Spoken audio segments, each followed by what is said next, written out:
नज़र ये आ रहा है कि जस्टिस याहिया अफरीदी साहब बहुत जल्द आइनी तरमीम के ख़िलाफ़ पेटिशन्स को टेकअप कर सकते हैं, क्योंकि अब तक के जो जस्टिस याहिया अफरीदी साहब के इक़दाम हैं वो बहुत तेज़ी से उन्होंने किए हैं, और इतनी तेज़ी से किए हैं कि कोई भी ये तवक्को नहीं कर रहा था कि इतनी जल्दी जस्टिस याहिया अफरीदी साहब बतौर चीफ जस्टिस पाकिस्तान इक़दाम करेंगे। और हुकूमत की परेशानी भी हम देख रहे हैं कि मुसलसल बढ़ती चली जा रही है। एक तो आपने देखा कि हुकूमत ने जिन जजेस का रास्ता रोकने के लिए सारा कुछ किया था, वो जजेस पूरी तरह से खेल में वापस आ चुके हैं। फिर इस पर आते हैं कि क्यों हमें ये नज़र आ रहा है कि 26वीं आइनी तरमीम जल्द टेकअप होने जा रही है। लेकिन एक और चीज़ आप नोट करें कि 3 दिन पूरा हुकूमत ने माहौल बनाया कि 27वीं आइनी तरमीम भी आ रही है, और एक तरह से ब्लैकमेल करने की कोशिश की गई जस्टिस याहिया अफरीदी साहब को। लेकिन कल रात आपने देखा कि अता तारड़ साहब जो वज़ीर इत्तलात हैं, उन्होंने शाहज़ेब खानज़ादा साहब के प्रोग्राम में आके और इस बात की तरदीद कर दी कि बिल्कुल कोई 27वीं तरमीम नहीं आ रही। ये क्यों हुआ? ये फुल कोर्ट मीटिंग का जो अलामिया आया, उस अलामिये के बाद हुकूमत जो है वो कदम पीछे हटा रही है, पीछे को जा रही है। और अब वो हुकूमत जो मुसलसल ब्लैकमेल कर रही थी, जो धमकियाँ दे रही थी, जिनकी गीदड़ भपकियाँ थी, जो बदमाशी कर रही थी, जो गुंडागर्दी कर रही थी, कि आई जी 27वीं तरमीम आई 27वीं तरमीम। और MKM वाले भी बड़े छलांगे मारते फिर रहे थे कि जनाब हमने ये मुतालबा किया है तो हमारे मुतालबे पे आइनी तरमीम आ रही है।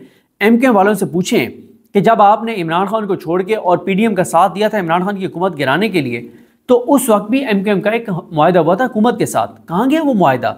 और फिर अप्रैल 2022 से लेके और आज के दिन तक मुझे बताएं कि MKM जो है उसने कोई एक चीज़ बताएं जो कराची वालों के हक में हुई हो। मैं कराची वालों से पूछता हूँ, आप मुझे बता दीजिए, जो कराची से देखने वाले हैं वो बता दें कि MKM ने कोई एक आसानी कराची वालों के लिए पैदा करवाई हो या पैदा की हो, कोई एक चीज़ जो हुकूमत से मनवाई हो? नहीं, अपनी ज़ात मफाद। और MKM वालों का तो बेचारों की हालत ये है कि इनको तो बिल्कुल यानी कोई चौथे स्केल वाले बंदे से कहलवाया जाता है कि तुमने ये करना है। ये इनकी सियासी हैसियत और औकात है। तो वो कह रहे हैं जी हमारे लिए आ रही है, हमारे लिए आ रही है। लेकिन अता तारड़ साहब को पीछे हटना पड़ा कि कोई आइनी तरमीम और नहीं आ रही। ये क्यों? वजह यह है कि हुकूमत को यह अंदाज़ा हुआ कि हम जो कुछ कर रहे हैं उसका उल्टा असर पड़ रहा है। हम जो करने की कोशिश करते हैं जजेस उससे उल्ट कर रहे हैं, और उल्ट इसलिए कर रहे हैं कि जाहिर है वो तो अपने आइन कानून हलफ कायदे ज़ाब्ते के साथ जा रहे हैं, वो ब्लैकमेल नहीं हो रहे। अब जब इनको ये लगा कि हम ये जो इधर से खबरें चलवा रहे हैं कि जी आइनी तरमीम आ रही है, तो फिर सुप्रीम कोर्ट ये ना हो कि कोई बहुत एक्सट्रीम पे चली जाए। और अब वो चीज़ नहीं है जो काजी फाइज ईसा के दौर में थी, या काजी फाइज ईसा ने ग्रुप बना के जो बंदियाल साहब की सुप्रीम कोर्ट को कमज़ोर कर दिया था, वो हालत नहीं है। अब जजेस मुतहद हैं। और मैं आपको एक चीज़ और बता दूं, इस चीज़ के बहुत ज़्यादा इम्कानात हैं, बहुत ज़्यादा इम्कानात हैं कि हुकूमत जिन जजेस को आइनी बेंच में शामिल करना चाह रही है, जो जस्टिस काजी फाइज ईसा के साथी हैं, जिनको जस्टिस काजी फाइज ईसा की बाक़ियात करार दिया जा रहा है, जिनके बारे में कहा जा रहा है कि वो काजी फाइज ईसा की रूह उनके अंदर मौजूद है, और जिनके बारे में यह है कि वो काजी फाइज ईसा की लेगेसी के लेकर चलेंगे, उस हवाले से बड़ी खबर यह है कि उन जजेस में से जिन जजेस को हुकूमत नॉमिनेट करना चाहती है आइनी बेंच के लिए, उनमें से एक जज के हवाले से तो ये बड़े वसूख से कहा जा रहा है कि वो जज किसी सूरत आइनी बेंच का हिस्सा नहीं बनेगा। अगर वो नहीं बनेगा तो और जजेस भी फिर आइनी बेंच से का हिस्सा बनने से इनकार कर सकते हैं, क्योंकि देखें इस आइनी बेंच का हिस्सा बनना PCO के तहत हलफ उठाने से भी बदतर चीज़ है। अब आप मुझे बताएं, जिस जज को नून लीग नामजद करेगी उस जज की क्रेडिबिलिटी तो यहीं से बढ़ जाएगी। यानी नून लीग आपको पता है कि उसको नॉमिनेट करती है जिनके बारे में नून लीग मतलब क्लियर होता है कि वो हमारे जज हैं। अब आप देखें कि जब हुकूमत ने एक ऑडियो लीक्स के ऊपर कमीशन बनाया था बंदियाल साहब के दौर में, तो किन 3 जजेस को सिलेक्ट किया था? 5 हाई कोर्ट और सुप्रीम कोर्ट में से 3 जजेस को सिलेक्ट किया था। नंबर 1 काजी फाइज ईसा, नंबर 2 आमिर फारूक, नंबर 3 नईम अख्तर अवान। और उन तीनों ने साबित किया अपने फैसलों के जरिए कि उनकी सिलेक्शन नून लीग ने ठीक की थी। अब आप मुझे बताएं कि नून लीग जुडिशल कमीशन में अच्छा, पहली बात तो यह है कि अब जुडिशल कमीशन में होगा क्या? अगर जुडिशल कमीशन में जस्टिस याहिया अफरीदी साहब नॉमिनेट कर देते हैं, मिसाल के तौर पे जस्टिस याहिया अफरीदी साहब कहते हैं कि सीनियरिटी में जो 7 जजेस हैं इन पे मुश्तमिल होगा आइनी बेंच, तो क्या हुकूमत इख्तलाफ करेगी? अच्छा, इन 7 में कौन कौन है? याहिया अफरीदी साहब, मंसूर अली शाह साहब, मुनीब अख्तर साहब, अमीनुद्दीन खान साहब, जमाल खान मुदखिल साहब, मोहम्मद अली मज़हर साहब और आयशा मलिक साहिबा। अब आप इसमें देख लें कि अगर वो ये इस असूल पे जाती हुकूमत ज़बरदस्त है, और ये भी हो सकता है कि याहिया अफरीदी साहब कहें कि मंसूर अली शाह साहब की सरबराही में 7 रुकनी बेंच होगा, तो फिर ये किधर जाएंगे? फिर उसके बाद आयशा मलिक साहबा के बाद आई थिंक सीनियरिटी में जो है वो अतर मिनल्ला साहब आते हैं, तो फिर ये किधर जाएंगे?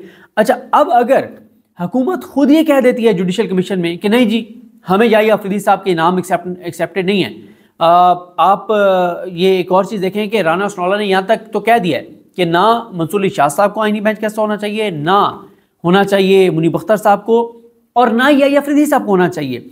अब इस हुकूमत के लिए इतनी मुश्किल सूरत हाल है कि ये याहिया अफरीदी साहब को नॉमिनेट करते हैं तो भी मसला, उनको इग्नोर करते हैं तो भी मसला, और अगर याहिया अफरीदी साहब ने कह दिया कि मंसूर अली शाह साहब की सरबराही में होगा 7 रुकनी बेंच और सीनियरिटी वाइज होगा तो भी इनके लिए मसला। तो ये 26वीं आईनी तरमीम करके ही इनके ये गले पड़ेगी, इनके लिए मुश्किल सूरत हाल है। और मैंने जैसे आपको अर्ज किया कि इस बात के बहुत ज़्यादा इम्कानात हैं कि जिन जजेस को ये अगर पिक एंड चूज़ करेंगे, अच्छा पिक एंड चूज़ में मेन तो देखें कल वाले फुल कोर्ट वाले के उसके बाद जो 2 एडहॉक जजेस को ना बुलाने के बाद ये तो तय है ना कि 2 को तो आप निकाल दें, ये 2 तो नहीं हो सकते। अब ये 2 जो नहीं हो सकते, और ये शायद इसलिए भी रिज़ाइन ना करें क्योंकि मैंने उस वीडियो में तो लास्ट में कहा कि ये रिज़ाइन कर सकते हैं इज़्ज़त नफ्स और ख़ुददारी और इन चीज़ों की बुनियाद पर, लेकिन ये शायद इसलिए भी ना करें कि इनको हुकूमत ने कम्युनिकेट किया हो कि आपको तो हम आईनी बेंच में लगा रहे हैं। क्योंकि जब आईनी अदालत की बात हो रही थी तब भी ये था कि ये काजी फायजी साहब, जब आईनी अदालत की बात होती थी तो आईनी अदालत का बताया जाता था कि काजी फायजी होगा आईनी अदालत में, काजी फायजा के साथ जो है वो जमाल खान मंदोखेल साहब, नईम अख्तर अफगान साहब और 2 ये एडहॉक जजेस, ये 5 होंगे आईनी अदालत में।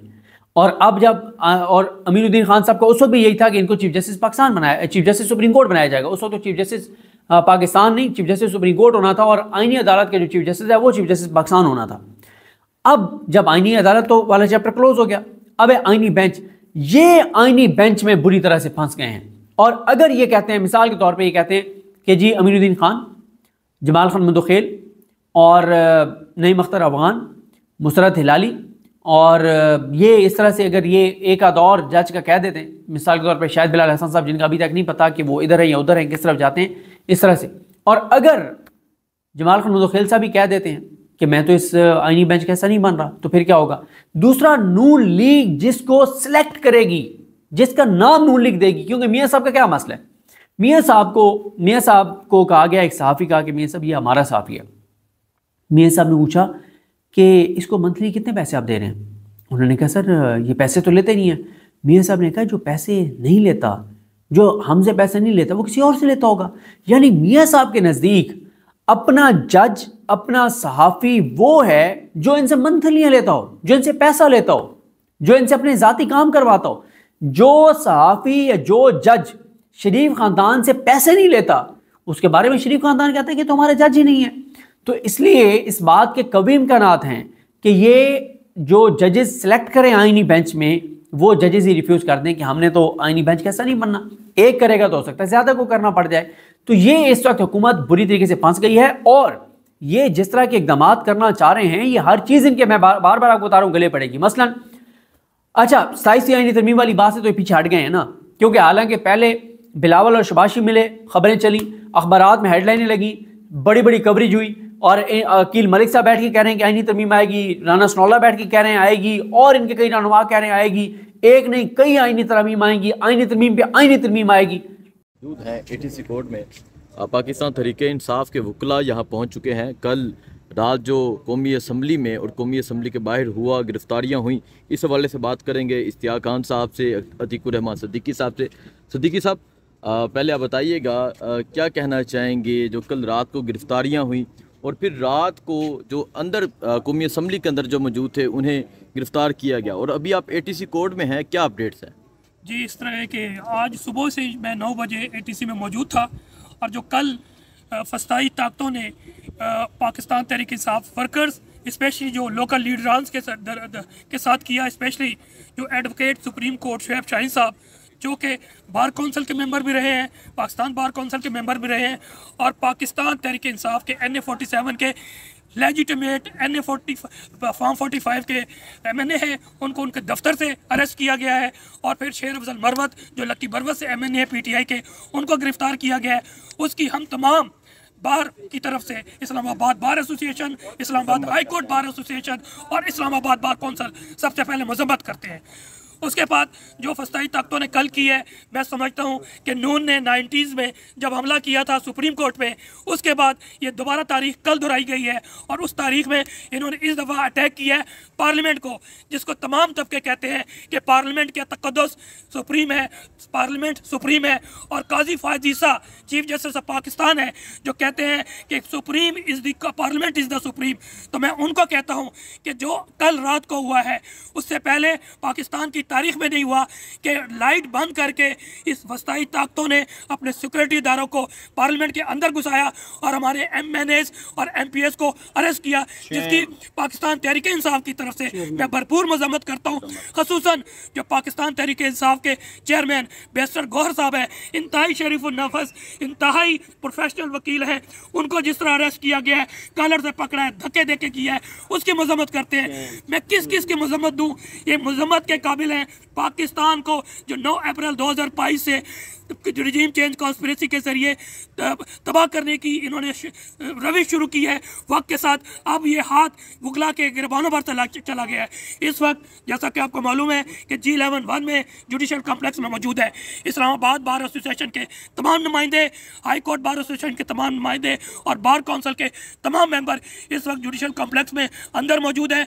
तो इंशाअल्लाह फस्ताई ताकतों के लिए हम नबर्द आजमा है, सीसा व पिलाई दीवार बनकर रहेंगे इंशाअल्लाह। और आखिर में वकला यकीन जरिए टॉर्च बेरर हैं सुप्रीमेसी ऑफ द कॉन्स्टिट्यूशन के लिए, रूल ऑफ लॉ के लिए, रेस्टोरेशन ऑफ डेमोक्रेसी के लिए और प्रोटेक्शन ऑफ फंडामेंटल राइट्स के लिए। इसके लिए हम आइन और कानून के दायरे में रहते हुए इंशाल्लाह जद्दोजहद करेंगे।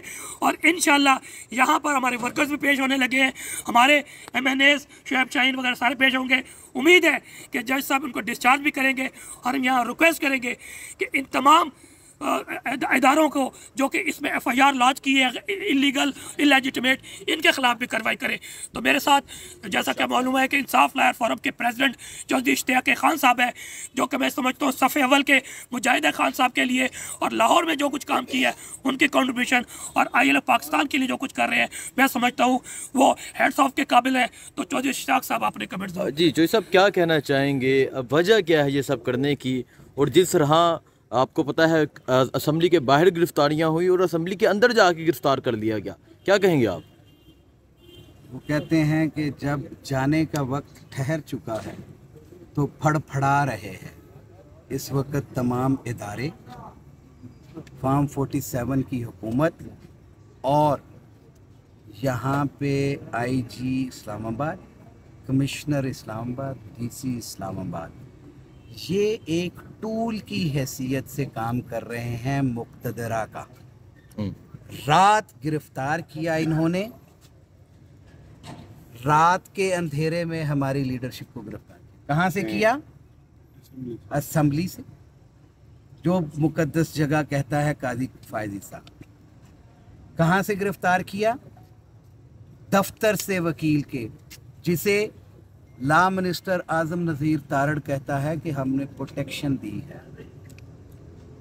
मैं समझता हूँ कि आज वज़ीर आज़म भी सो गया, आज वज़ीर कानून भी सो गया और ये कौम जाग गई। एक मोहसिन नकवी जो इस वक्त वज़ीर दाखिला है, उसकी ईमा के ऊपर ये फस्तायत अपने अरूज पे पहुँच चुकी है।